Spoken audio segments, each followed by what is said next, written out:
السلام علیکم ورحمۃ اللہ وبرکاتہ۔ کسی کی چیز اگر گم ہو جائے تو اس کے لیے اللہ کے رسول صلی اللہ علیہ وسلم نے کیا حکم فرمایا؟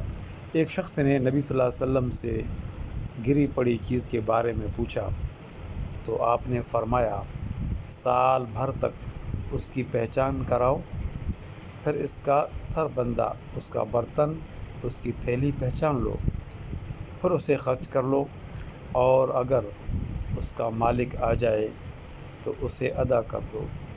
اس آدمی نے عرض کیا کہ اللہ کے رسول، گم شدہ بکری کا کیا حکم ہے؟ آپ نے فرمایا اسے پکڑ کر باندھ لو، کیونکہ وہ تمہارے لیے ہے، یا تمہارے بھائی کے لیے ہے، یا بھیڑیے کے لیے۔ کیا بھیڑیے کے حوالے کر دو گے اس کو؟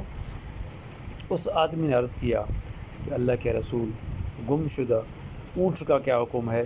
اس پر نبی اکرم صلی اللہ علیہ وسلم ناراض ہو گئے، یہاں تک کہ آپ کے گال لال پیلے ہو گئے، یا آپ کا چہرہ منور لال پیلا ہو گیا۔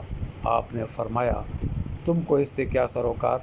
اس کے ساتھ اس کا جوتا یعنی پاؤں ہے، اس کی مشک ہے، پانی ہے، وہ پانی پر جا سکتا ہے، درخت سے کھا پی سکتا ہے، یہاں تک کہ اپنے مالک سے جا ملے۔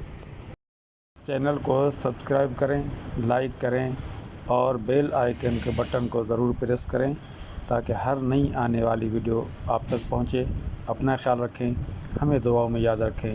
جزاکم اللہ خیر۔